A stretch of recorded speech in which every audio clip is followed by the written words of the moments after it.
Potchefstroom aan die Mooirivier. Die oudste dorp in Transvaal wat nou 'n stad is.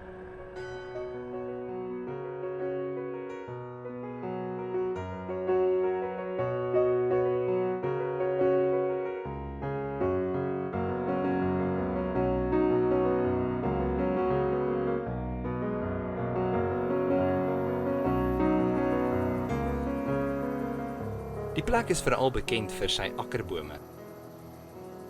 Maar besoekers verwonder hulle ook aan die kleurryke geboue en uiteenlopende historiese boustyle. Een van die geboue wat geen besoekers se aandag ontsnap nie, is die Landdrost, Post- en Telegraafkantoor. Om wet en orde in die ou Potchefstroom te handhaaf, is daar met bouwerk aan hierdie Landdrost in 1870 begin. Dit sou ook later die Postdiens huisves. Hierdie gebou is deel van 'n reeks aaneenlopende geboue wat elkeen 'n argitektoniese pragtstuk in eie reg is.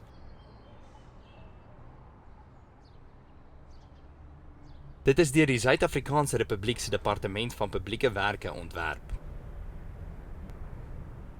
Die geskiedenis van die Landdrost Post- en Telegraafkantoor dateer terug na 1870, toe 'n paar dekriete en strooidakkonstruksies plek moes maak vir 'n spoggerige steenstruktuur. Hierdie gebou is een van die min regeringsgeboue van die ou ZAR wat behoue gebly het.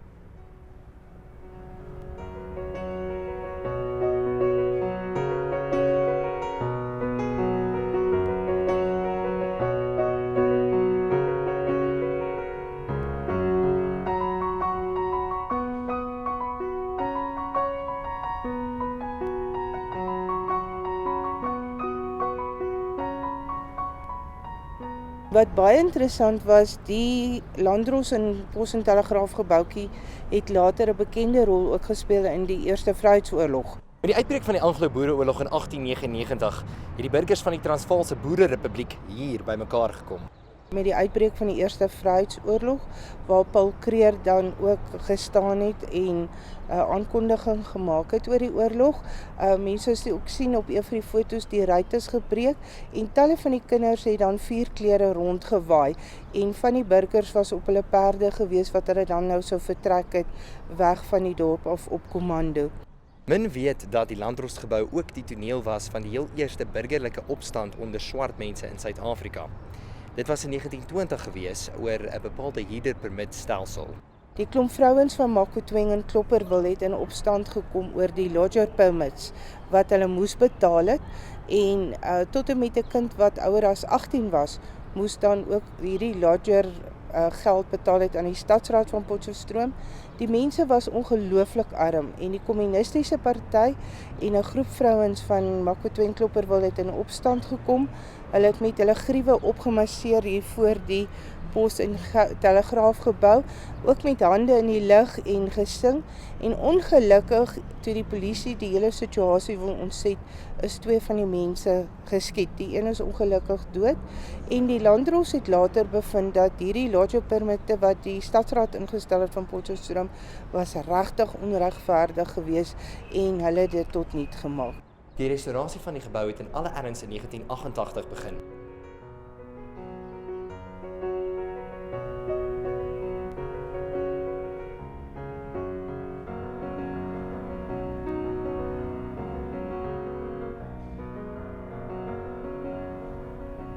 Die Landdrost Post- en Telegraafkantoor is neffens die kantore van die Suid-Afrikaanse Polisiediens. En vandag word die gebou as 'n sosiale klub deur die polisie gebruik. Dit het meegebring dat ons hom nie na sy heel oorspronklike periode kon restoreer nie. Byvoorbeeld is hierdie hele agterste plein toe nou ingerig met en beplant met bome en allerhande vleisbraaigeriewe. En hierdie stoep is ook bietjie anders behandel sodat die funksies nou kan buitentoe vloei. Ek kan daarbey aansluit dat dit 'n groot invloed gehad het op die bepaling van die restaurasiebeleid. Want dit maak dit baie moeilik as die funksie, vooropgestelde funksie van die gebou nou gaan word iets anders wat glad nie in sy bestaanstyd voorgekom het nie. Die boustyl van die Landdrost Post- en Telegraafkantoor is 'n tipiese voorbeeld van die neoklassieke style. In hierdie gebou sien mense dit veral aan die fasade. In sy simmetrie, in die aantrede, in die funksionele benutting van die spasies binne-in. Dit is nie bloot 'n monument of 'n kerk of 'n ding nie, dit is iets vir die daaglikse gebruik van die burgers van die land. Die ontwerp en afwerking van die gebou draai by tot sy imposante voorkoms. Neem byvoorbeeld die blinde balustrades. Nog 'n opvallende kenmerk van die Landdrost Post en Telegraafkantoor se buitekant is die puntige versierings van gietyster. Daar is min staatsgeboue wat so goed bewaar word soos die Landdrost Post en Telegraafkantoor.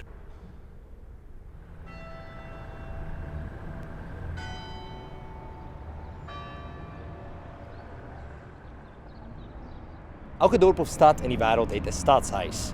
Men kan egter spog met so 'n imposante gebou soos Potchefstroom. Vir meer as 'n eeu lank vorm dit die bymekaar kom plek van hierdie stad.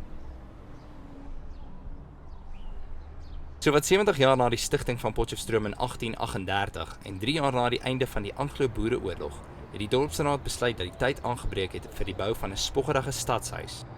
Maar oor en weer argumente oor die koste het die besluit kragteloos gemaak. Die stadsaal van Potchefstroom is in 1909 in gebruik geneem, maar die geskiedenis gaan heelwat verder terug. Potchefstroom is in 1838 gestig, aanvanklik buite op die Carletonville-pad waar Oudtshoorn op die oomblik is. En hulle het in 1841 besluit om die standplaas hiernatoe te verskuif.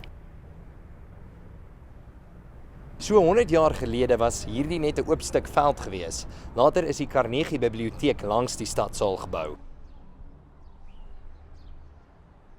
Die bouaannemer was George Warren, wat 'n plaaslike bouaannemer was, en hulle het basies in 'n tydperk van 'n jaar se tyd het hulle die gebou gebou. Nou, dit was 'n redelike groot onderneming gewees en die produkte of die boumateriaal is van letterlik oor die hele land hiernatoe gestuur.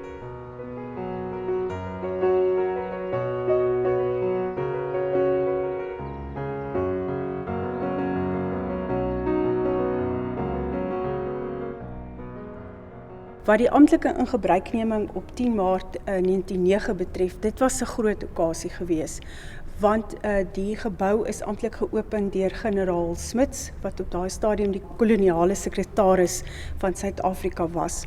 Nou, hy is na Potchefstroom gebring vir die okasie en hy het 'n paar gepaste woorde gespreek maar die koerant berig daarna dat hy nooit gesê het, die gebou is nou amptelik geopen nie. Hy het seker nou maar weggevoer geraak deur die oomblik en vergeet om dit te sê. Maar wie het hierdie gebou ontwerp? Dit was 2 argitekte wat iets meer as net Edwardiaans in gedagte gehad het. Weereens het ons hier te doen met 'n gebou wat as Edwardiaans beskryf word, maar as 'n mens aanneem dat die gebou is ontwerp in 1907 en op 10 Maart 1909 vir die eerste keer ingewy, dan het 'n mens weer te doen met 'n gebou wat na my persoonlike mening minder kenmerke van die Edwardiaanse styl toon as eintlik maar 'n soort van 'n nuwe barok herlewingsstyl. Daar's baie sterk klassieke elemente in die gebou uit die aard van die saak. As mens kyk na die pedimente in dele van die 2 openinge met die halfboog aan die onderkant, maar dan sien jy ook daar's 'n gebroke pediment onder die heel pediment. En dit is 'n duidelike aanduiding van 'n bietjie van eklektisisme wat baie sterk in hierdie gebou voorkom. Black & Fagg, 'n argitektsfirma in die Kaap, het die groene lig gekry om die gebou te ontwerp. Die klassieke elemente wat ons in die gebou sien, in samehang met die barok elemente, laat die gebou baie besigger lyk as wat 'n Edwardiaanse gebou mense sou wil laat glo hy is.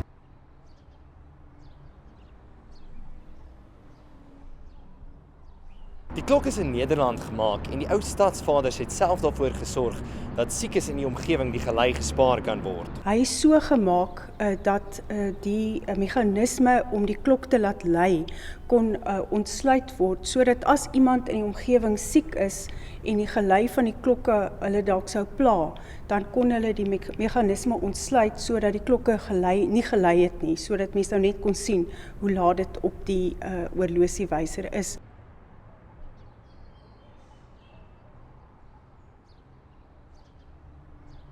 Die nuwe klassieke styl buite word binne verder versterk. 'n Voorbeeld hiervan is die pilasters wat as versiering dien. 'n prosceniumboog wat die verhoog in die saal skei, is ook 'n tipiese kenmerk van neoklassieke geboue.